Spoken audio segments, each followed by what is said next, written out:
नमस्कार साथियों, मैं हूं आपका दोस्त राजकुमार और एक बार फिर से स्वागत करता हूं आपके अपने पसंदीदा यूट्यूब चैनल राज ऑनलाइन एजुकेशन अब के खास वीडियो में। क्योंकि ये खास ही बोलूँगा क्योंकि दीपावली से पहले रोजगार कार्यालय एक बार फिर से बड़े एक्शन के मूड में आया है और पेमेंट का इंतज़ार आप कर रहे थे। इससे पहले ही आपके रिकवरी आदेश निकल गए और एफआईआर विभाग दर्ज करने की अभी फिराक में हो चुका है। तो गलत काम का गलत नतीजा, आखिर ऐसा क्यों हुआ, किन लोगों के साथ ऐसा हो रहा है? हो सकता है आपके साथ भी ये प्रॉब्लम भविष्य में फेस आपको करनी पड़ सकती है। ऐसा मैं क्यों बोल रहा हूँ, उसके पीछे रीज़न काफ़ी है और यदि गहनता से जांच हो तो लगभग 10 से 20% इस प्रकार आपको दिक्कत आ सकती है लोगों को।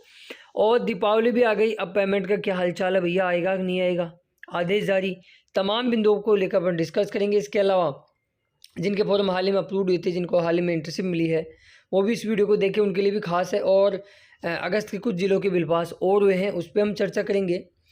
इसके अलावा कुछ इंपॉर्टेंट छोटी छोटी चीज़ों पे भी डिस्कस करेंगे। तो बने रहिए वीडियो के एंड तक।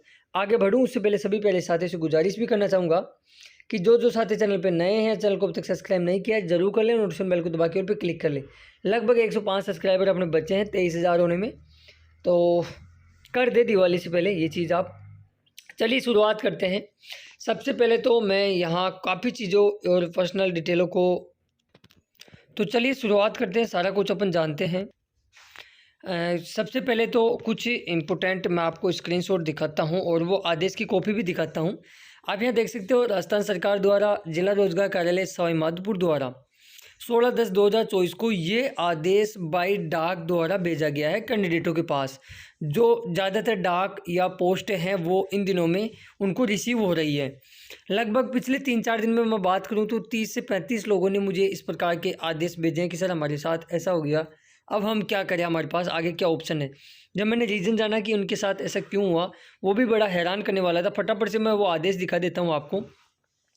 और इसके अंदर क्रमांक संख्या डाली जाती है, रजिस्टर्ड है और रजिस्टर क्रमांक संख्या डाली जाती है, डेट आगे होती है, वहाँ जो जिस पे कार्रवाई की गई है उसके बेरोजगार अभ्यर्थी का नाम, पिता का नाम, ग्राम पंचायत, पूरा एड्रेस, सारा चीज़ यहाँ उनकी होती है एड्रेस।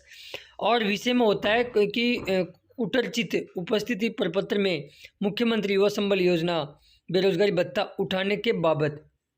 अब इसमें दे भी रखा है कि महोदय उपयुक्त विषय अंतर्गत लेख है कि आपके द्वारा मुख्यमंत्री युवा संबल योजना, ये आदेश रोजगार कार्यालय ने भेजा है कैंडिडेट को में पंजीयन संख्या, फिर इनके रजिस्ट्रेशन नंबर यहाँ होते हैं, मैंने ब्लर कर रखे हैं क्योंकि ये सिक्योरिटी पर्पज़ के लिए बहुत ही महत्वपूर्ण हो जाता है। आगे दे रखा है कि आपके द्वारा मुख्यमंत्री युवा संबल योजना में क्रमांक संख्या ये में जिला रोजगार कार्यालय सवाई माधोपुर द्वारा इंटर्नशिप हेतु आपको जो भी विभाग दे रखा है उस विभाग का नाम होता है, में नियुक्ति किया गया है, मैंने सिक्योरिटी पर्पज़ के लिए ब्लर किया है। जहाँ पर आपके द्वारा इंटर्नशिप प्रपत्र को काट छाट, ओवर राइटिंग, एडिटिंग कुछ भी करके पर तैयार किया गया है और भत्ता उठाया है आपने, मतलब कहीं ना कहीं कहे तो फर्जी अटेंडेंस इसको बोल सकते हैं आप, ठीक है। इसके संबंध में आपको पूर्व में कब कब इनके पास कार्रवाई हुई है वो पत्र क्रमांक संख्या यहाँ दे रखी थी, मैंने ब्लर किया है, और डेट भी दे रखी है। द्वारा स्पष्टीकरण चाहा गया था, मतलब इनसे पूछा गया था कि आप क्या वास्तव में आपने ये चीज़ की है, यदि नहीं किए तो आप रोजगार कार्यालय में आके स्पष्टीकरण दे सकते, परंतु आपके द्वारा ना तो कार्यालय में स्पष्टीकरण ही दिया गया और ना ही कुटुचित रूप से तैयार उपस्थिति प्रपत्र द्वारा जो आपने लगभग 69,673 रुपये आपने उठाए हैं वो राजकोष में जमा कराई गई। मतलब आप ना तो वहाँ के स्पष्टीकरण दिए कि हाँ हमारी सही है अटेंडेंस, क्योंकि कई बार क्या हो जाता है फिल्टर कॉम्बिनेशन या कलर अब ब्लर आप कर देते हो, जो उसकी एक्चुअल फ़ोटो की जो क्वालिटी होती है उसमें छेड़छाड़ कर देते हो कलर वगैरह का, तो वो चीज़ ना करें। कई बार वो कहते हैं ना गेहूं के साथ घुन भी पिस जाता है, तो वो वाली कंडीशन हो जाती है। यदि आप सही हो, आपने सारी चीज़ सही करा रखी है, तो तुरंत रोजगार कार्यालय में पहुँचे। तो इनके अंदर एक कैंडिडेट ऐसा था, लगभग मैंने 5-6 लोगों से बात की और उन्होंने चाहा कि सर हमसे आप बात करें, हमको एडवाइस दें कि हम क्या करें। तो मैंने एक कैंडिडेट से बात की तो उनका कहना था कि सर मेरे पास पूरी अटेंडेंस ओरिजिनल है और मेरे पास पड़ी भी हुई है, रोजगार कार्यालय चाहे। तो मैंने उनको यही सजेशन दिया कि आप जहाँ इंटर्नशिप कर रहे हो उस रजिस्टर की फ़ोटोकॉपी निकलवाइए, उस अधिकारी से प्रमाणित कराइए और पूरी अटेंडेंस रोजगार कार्यालय लेके आप जाना पड़ेगा आप, ताकि आपकी जो रिकवरी आदेश है वो कैंसिल हो सके। लेकिन कई लोगों ने मुझे बताया, मैं यहाँ बताना नहीं चाहूँगा, कि सर हमने किसी दूसरे के झांसे में आके वो तैयार करा लिया, किसी मित्र वाला या कोई अन्य कोई भी, मैं किसी पर आरोप नहीं लगाता। उन्होंने कहा कि हम ऐसे ही कर देंगे, कोई दिक्कत नहीं है, कहीं जाने की ज़रूरत नहीं। कई जगह तो बेरोज़गारों के ठेकेदार बन चुके हैं कई लोग, और कई लोग वो जो प्रोफेशनल डिग्री में RSCIT की जगह एडिटिंग करके उन्होंने डिग्रियाँ छड़ाई है, भैया बचोगे तो आप भी नहीं। यदि गहनता से जिस दिन जाँच हो गई ना, बचेंगे तो वो भी लोग नहीं। काफ़ी लोग ऐसे हैं जिन्होंने किसी महीने में, मान लो किसी के स्कूल में इंटर्नशिप चल रही है और स्कूल वाले ने अटेंडेंस नहीं दी और उन्होंने उसको काट-छाँट करके अपलोड किया है और विभाग को पता चल गया, तो मैं कहूँगा जो आपने उठा लिया ना, वो तक की देना पड़ सकता है। तो इस चीज़ का आप ध्यान रखें। इस चीज़ को आप पॉइंट टू नोट कर लें, छोड़ दो कोई दिक्कत नहीं है, लेकिन कागज़ों में 420 है भैया, सीधा-सीधा। आगे विभाग ने क्या कुछ कहा है वो भी ज़रा देखिएगा। तो ऐसी चीज़ें बिल्कुल भी ना करें। मैं पक्ष नहीं लेना चाहूँगा, गलत का मैं पक्ष नहीं लूँगा, लेकिन आप विशेष करके ध्यान रखें कि ऐसी चीज़ ना ही करें तो बेहतर रहेगा। अब जिन्होंने की है उनका देख लो ना, हर जना उनको क्या भुगतना पड़ रहा है। आगे दे रखा है कि आपके पास कि आप ना तो रोजगार कार्यालय में आए, ना आपने जो पेमेंट उठाया वो राजकोष में जमा कराया है।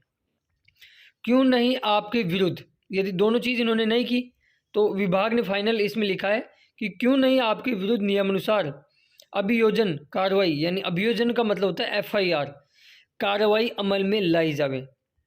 आपके द्वारा उक्त राशि 7 दिन में जमा न करने पर नियमानुसार कार्रवाई अमल में लाई जाएगी, जिसकी व्यक्तिगत जिम्मेदारी आप स्वयं की होगी। नीचे उप निर्देशक जिला रोजगार कार्यालय स्वामीमाधोपुर राजकुमार जी मीणा जी के साइन है, यहाँ पे देख सकते हो। तो अब कई लोग मुझे पूछ रहे हैं, चलिए ये तो एक ही चीज़ थी, चलिए एक और दिखा देता हूँ आपको। ये भी 16/10/2024 को ही निकला है, इसमें भी वही कारण बताया गया है और इसमें तो राशि भी कुछ ज़्यादा है उस वाले से।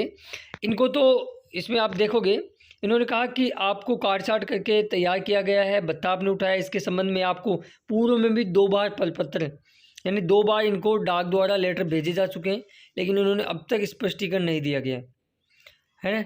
और अब इनको कह रखा है कि 77,361 रुपये राजकोष में जमा कराइए, नहीं आपके साथ भी यही होगा। ऐसा बहुत लोगों के साथ हो रहा है और मैं कहूँगा ना कि जब तक आप कर रहे हो तब ठीक है, और जिस दिन पकड़ में आ गए तो भैया इसका खामियाजा बड़ा भुगतना पड़ सकता है। इसलिए मैं आपसे पर्सनली रिक्वेस्ट करूँगा कि कभी भी अटेंडेंस में छेड़छाड़ करके अपलोड बिल्कुल ना करें। 2, 4, 5, 10 दिन की अधिकारी छुट्टी लगा रहा है तो लगने दीजिए, कोई दिक्कत नहीं है, लेकिन ये चीज़ ना करें, कभी भी आपके खिलाफ कार्रवाई हो सकती है। चलिए ये बातें तो यहाँ तक की रही, ठीक है, आप अच्छे लोग हैं, नहीं करोगे ऐसी चीज़ मुझे मालूम है, लेकिन बताना मेरा भी दायित्व बनता है कि इस प्रकार भी होता है। क्योंकि काफ़ी लोग पूछते रहते हैं कि सर रिकवरी के भी आदेश निकलते हैं क्या, तो उनको बताना ज़रूरी है क्या, ताकि वो थोड़ा सतर्क रहे और ऐसी गलती बिल्कुल भी भविष्य में वो ना कर पाए, ये बताना भी हमारा दायित्व बनता है।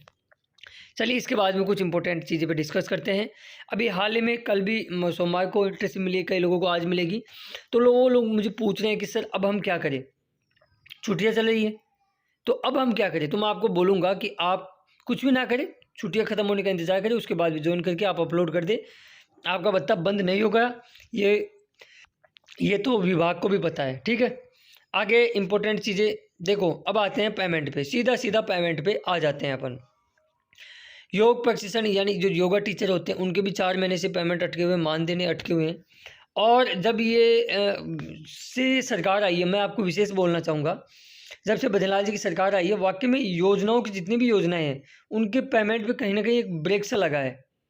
मतलब ये जो आदेश जारी हुआ था उसके बाद में तो चेहरों पे खुशी आ गई थी और मैंने बड़ी ही प्रसन्नता से आपकी वीडियो बना के जानकारी दी थी कि 30 तक पेमेंट आ जाएगा। अब आज 29 है, अब मन को क्या तसल्ली दें कि दिवाली भी आ गई है, चलिए 30 तक और इंतज़ार कर लेते हैं फिर भी नहीं आया तो ये वाला क्वेश्चन मार्क जो बना हुआ है आपके मन में, वो कहीं ना कहीं दुखदायक चीज़ है। और मेरा तो विशेष आग्रह भी है सरकार से भी, और हम भगवान से भी उम्मीद करते हैं कि 30 तक पेमेंट बेरोजगार खातों में डल ही जाना चाहिए। वरना दिवाली पे दिवाला तो निकल ही चुका है। इसके अलावा बात करूं, दिवाली आ गई, युवाओं के चेहरों पे बिल्कुल मायूसी सी छाई हुई है, क्योंकि यार 8-8 10-10 महीने का भत्ता रुका हुआ है। और ये आप यहाँ देखोगे, बड़ी बड़ी बात तो मैं ये कल की ही डेट के अंदर सितंबर और अक्टूबर 2 महीने की पेंशन इकट्ठी आई है। आप यहाँ देख सकते हो 2 महीने की पेंशन इकट्ठी आई है, ठीक है, सितंबर और अक्टूबर की। तो पेंशन लगातार कवर हो रही है, अक्टूबर तक की आना स्टार्ट हो गई, लेकिन भत्ते पे क्या हो रहा है, ये कहीं ना कहीं समझ से बाहर की चीज़ है। चलिए ठीक है, आपके पास बजट कम है, 1-2 महीने का डाल दीजिए, लेकिन डालिए तो सही। उसके बाद में कुछ बिल पास और बिल पास के बारे में बात कर लेते हैं। लास्ट वीडियो बनाने के बाद में भरतपुर डिस्ट्रिक्ट का मेल और फीमेल दोनों ही प्रकार के अभ्यर्थियों का बिल पास हो चुका है। तो यदि आप भरतपुर से हो तो अपने अपने बिल को ज़रूर चेक कर ले, सुनिश्चित कर ले कि आपका बिल बना है कि नहीं बना, या किसी कारणवश रुक गया है। इसके अलावा बेरोजगारी भत्ते से रिगार्डिंग अन्य कोई आपका पेमेंट के अलावा अन्य कोई डाउट रहता है तो मुझे कमेंट्स बॉक्स में बेझिझक कमेंट्स कीजिएगा। आपको सही और सटीक जानकारी दी जाएगी, प्रूफ के साथ दी जाएगी, और जो भी अपडेट हमको नहीं मालूम है तो विभाग से पता करके बताई जाएगी। इसके अलावा पेमेंट के बारे में आपकी क्या प्रतिक्रिया है, क्या कुछ सरकार को करना चाहिए, किस प्रकार आपको पीड़ा उठानी पड़ रही है, मुझे कमेंट्स बॉक्स में ज़रूर बताइएगा। क्योंकि कई बार क्या होता है, चीज़ें होती है, मोटिवेशन होते हैं, आप मोटिवेट होते हो, और 181 पे वगैरह पे वो कमेंट्स देख के भी कई बार लोग कंप्लेंट वगैरह कराते हैं। लेकिन आपसे विशेष आग्रह करूँगा, कंप्लेंट जारी रखिए। आज विशेष अभियान चलाइए फिर से। यदि आपने कंप्लेंट कर रखी है तो अपने घर के दूसरे मोबाइल नंबर से कंप्लेंट दर्ज कराए, और आज ज़्यादा से ज़्यादा कंप्लेंट दर्ज कराए कि हमारा भत्ता क्यों नहीं डल रहा है। जब सरकारी कर्मचारियों को बोनस बांटे जा रहे हैं 500 करोड़ रुपए के, ठीक है, और पेंशन भी अब लगातार सुचारू रूप से पटरी पे आ चुकी है, तो फिर भत्ता क्यों नहीं आ रहा? सरकार इस पे स्थिति तो क्लियर करे, स्पष्ट करे कि आखिर मंशा क्या है सरकार की। तो ये सारी चीज़ें थी। बाकी इस वीडियो को अपने दोस्तों मित्र मंडली में शेयर कर दे, ताकि वो लोग भविष्य में जो इन लोगों के साथ FIR की नौबत आज आ चुकी है, रिकवरी के आदेश जारी हो चुके हैं, ये किसी अन्य भाई के साथ नहीं होना चाहिए। तो आपका भी दायित्व बनता है कि ज़्यादा से ज़्यादा लोगों तक इस वीडियो को शेयर करें, और जो साथी चैनल पर नए हैं, इस चैनल को अब तक सब्सक्राइब नहीं किया जरूर करें, और नोटिफिकेशन बेल को दबा के ऑल पे क्लिक करें। यह आदेश रिकवरी का दिखा के आपको डराना बिल्कुल मेरा उद्देश्य नहीं था। मेरा उद्देश्य केवल आपको अवेयर करना था कि जो लोग ये गलती किए हैं, कम से कम भविष्य में आप वो गलती ना ही करें। यदि आप सही हो तो डरने की कोई दिक्कत ही नहीं है, ठीक है। आप पे कौन क्या कर सकता है, आगे आप सही हो तो सही हो, और गलत हो तो कभी ना कभी कार्रवाई हो भी सकती है और ना भी हो सकती है। कई लोग ऐसे हैं, कई लोग फ़ोन कॉल पे बताते हैं मुझे कि सर हमने ऐसे करके हमारे पूरे 2 साल पूरे हो गए। हो गए तो हो गए। अरे भैया, जब तक जांच नहीं हुई आप बच गए, लेकिन जिस दिन हो गई उस दिन क्या होगा? इसलिए ये चीज़ बिल्कुल भी ना करें। मेरा पर्सनल ओपिनियन आपसे यही है। कभी भी कई लोग बोलते हैं कि सर हमने RSCIT गलत चढ़ा के भत्ता उठा लिया। हाँ, उठा लिया होगा, मैं इस चीज़ से इनकार नहीं कर रहा, लेकिन जिस दिन कार्रवाई होगी उस दिन क्या होगा सोचिए ज़रा। कागज़ों से छेड़छाड़ बड़ा ही चीज़ है, इस चीज़ को आप नोटिस करें। और ये कार्रवाई किस पे होती है?